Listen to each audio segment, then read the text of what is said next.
What up YouTube, it's MWest and welcome back to the channel. Happy 2020.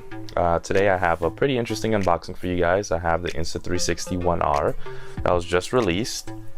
I'm interested in it because of its modularity, some of the upcoming features like the ability to connect to the mic using Bluetooth. The mic adapter is already super cheap at $9.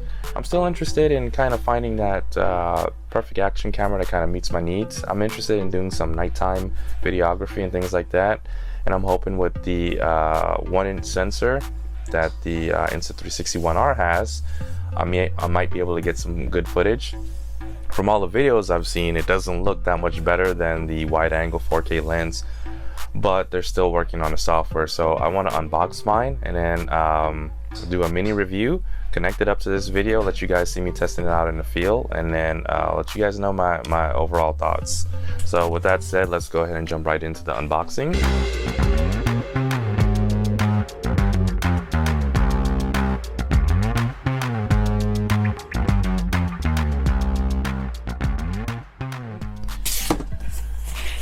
The package looks damaged a little bit. All right, let's see what we have. Oops.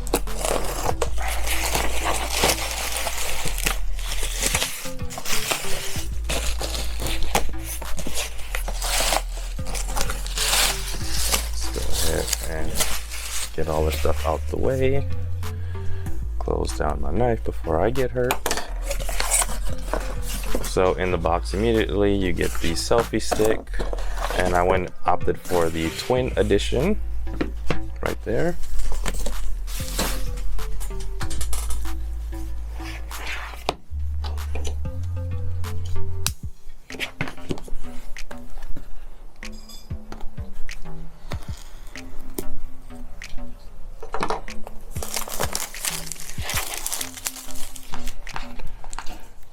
So there's been a lot of reviews, but there's a lot of YouTubers have gotten this camera early, but I'm not seeing a lot of footage, so I want more. I'm still thirsty for more information on this camera. So hopefully I can put out some interesting content with my family. Well, let me unbox this as well. See how to open it. So we have both things kind of laying out there on a table.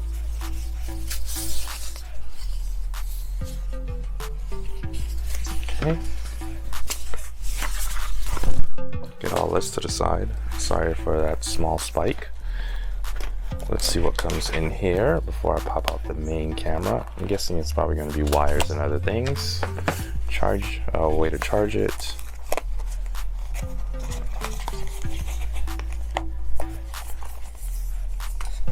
Always a little tricky on camera. Okay. This is the frame, the housing. This is going to protect the 360 lens. I guess USB-C cable for charging. Mounts. We should all have a lot of these, right? Let me get these things out the way.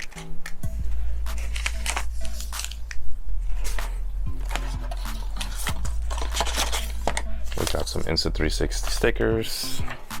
Go ahead and stick that somewhere where it won't come off later on. Microfiber cleaning rag, looks like. Could always use more of these. Instruction manuals and more stickers. So for the exciting part that I've been really excited to check out is the actual camera itself. Okay. Get some of this stuff out the way. Move this over here. Throw this away. And let's see if I can connect up the battery and power it up for the first time. And I'll kind of stop there, let it charge up, and then after that, I should be able to start capturing footage for you guys. So let's go ahead and power it on for the first time. And he said each time you power it on, it may take a little bit longer once you connect up a different module to it, but if it recognizes the module that's connected, it should power up pretty quickly. So there it is. They said on the production unit there wouldn't be like any gap here, and I've been seeing a lot of people talk about this small gap where water gets in, but it looks like the gap is still present in the version I have. But that has been an unboxing of the Insta360 One R. Here are all the different pieces and things that you get. I'll go ahead and run through the menu and then try to get some test footage and then attach it onto this video and then let you guys know my initial impressions. All right, YouTube, I'm finally back after unboxing the Insta360 One R about 2 weeks ago.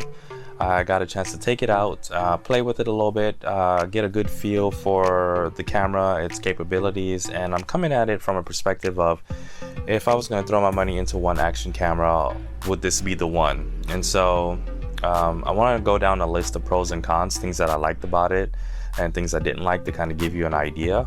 The first thing that I'll go ahead and get started with is it's a modular camera.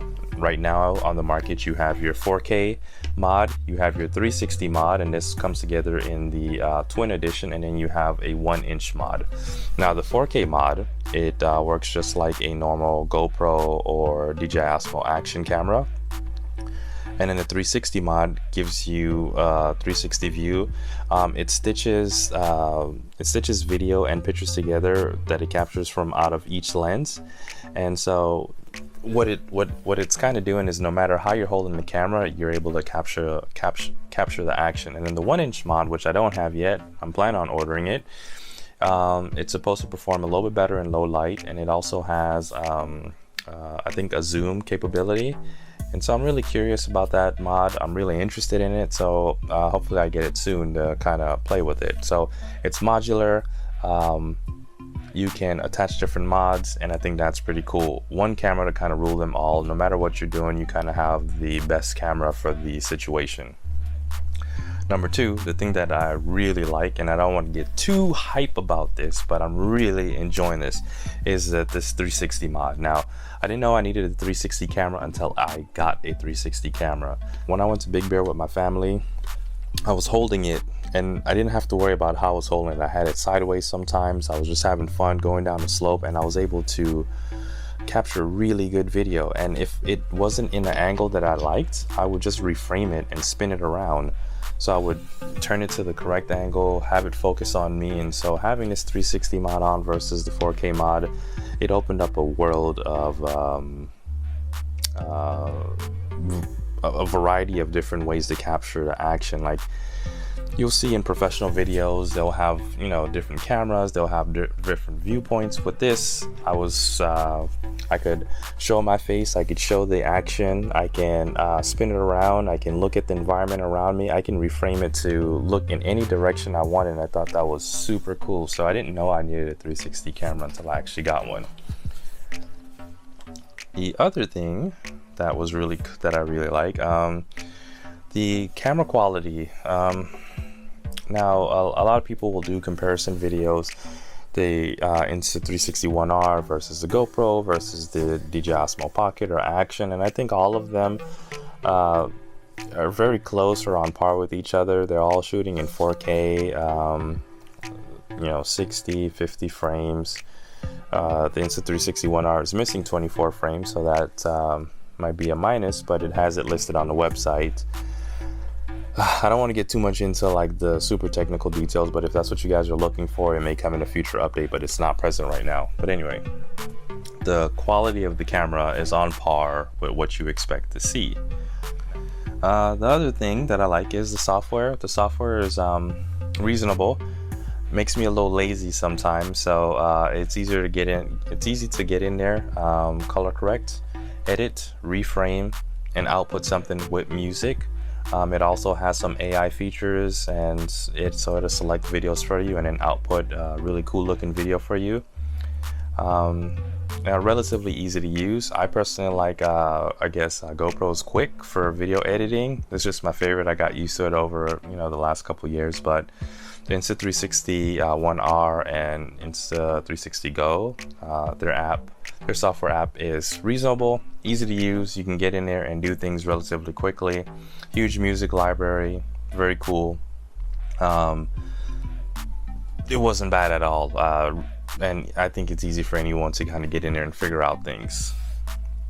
The other thing that people don't tell you about, or I guess maybe you see online, is the selfie stick. Now it's an invisible selfie stick, and so what it means is when you have it attached and it's lined up just right, the camera will erase the selfie stick altogether, so it'll look like you're not holding anything. And so you'll see this camera show up in the video, and you'll see your hands look invisible in the video, like you're not holding anything, but you're getting all these cool shots. And so that's a nice little feature, and I don't think people talk about it. And if you're going to get this camera and the 360 mod or the twin edition, it's something that, you know, I think it's a cool feature that people should definitely promote more. Maybe a lot of people are aware of it and are used to it, but I really enjoyed it, and I thought that was a really cool feature. It just looks like you're not holding anything, and when other people see it who aren't as tech savvy or that doesn't really know about it, they're blown away too. Like, where's the camera? Where did it go? Yeah, that's why they call it the invisible selfie stick. The stitching just it erases it for you.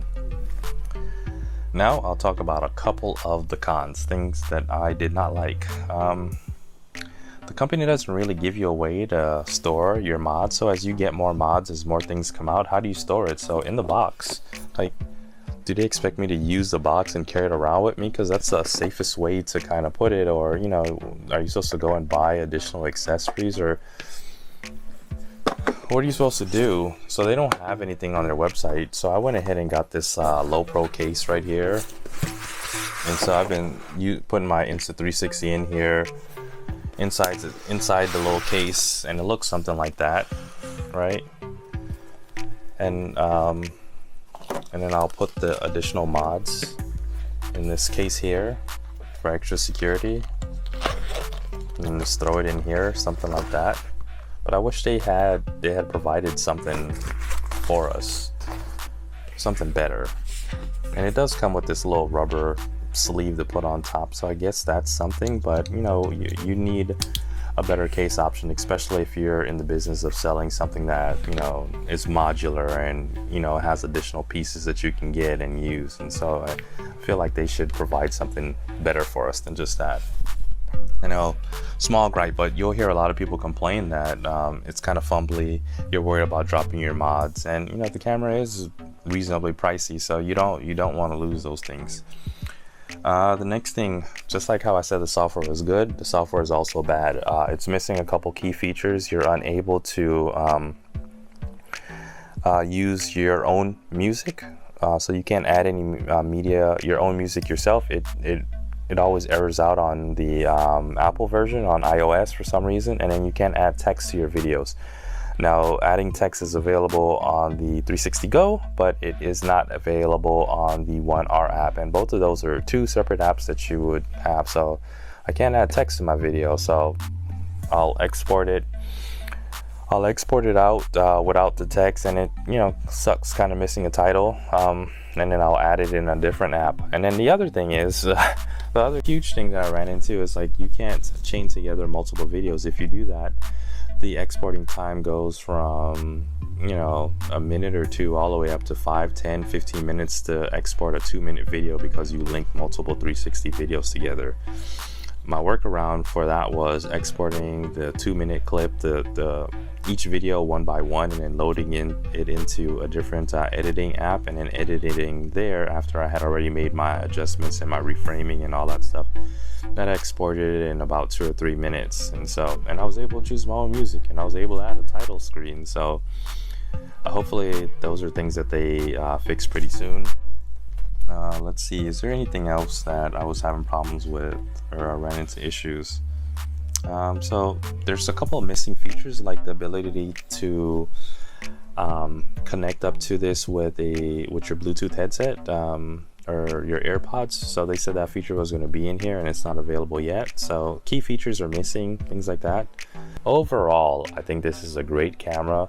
Great purchase. I love the 360 mod. If they had like a 360 and a 1-inch edition, a combo, that would be cool. So like if you bought the twin edition and then you get the 1-inch mod, it's like $779. If you get the twin edition, it's like $479, and I think if you just get the 4K, it's like $229 or something pretty decent. But you definitely want to try out that 360 mod. I've had such a great time with it. Overall, I would say this camera is a win. It's a go. I really enjoy that it's modular. I have all cameras in one, and I'm using it way more than my DJI Osmo Action, my Pocket, or even my GoPro now. It's my all-in-one camera. If you guys have questions, please ask me down below. I'll be happy to answer them for you, and I'll also be posting videos along with this video in the side or something, so you guys can see the different things that I'm talking about. All right, YouTube, I'm out. Peace.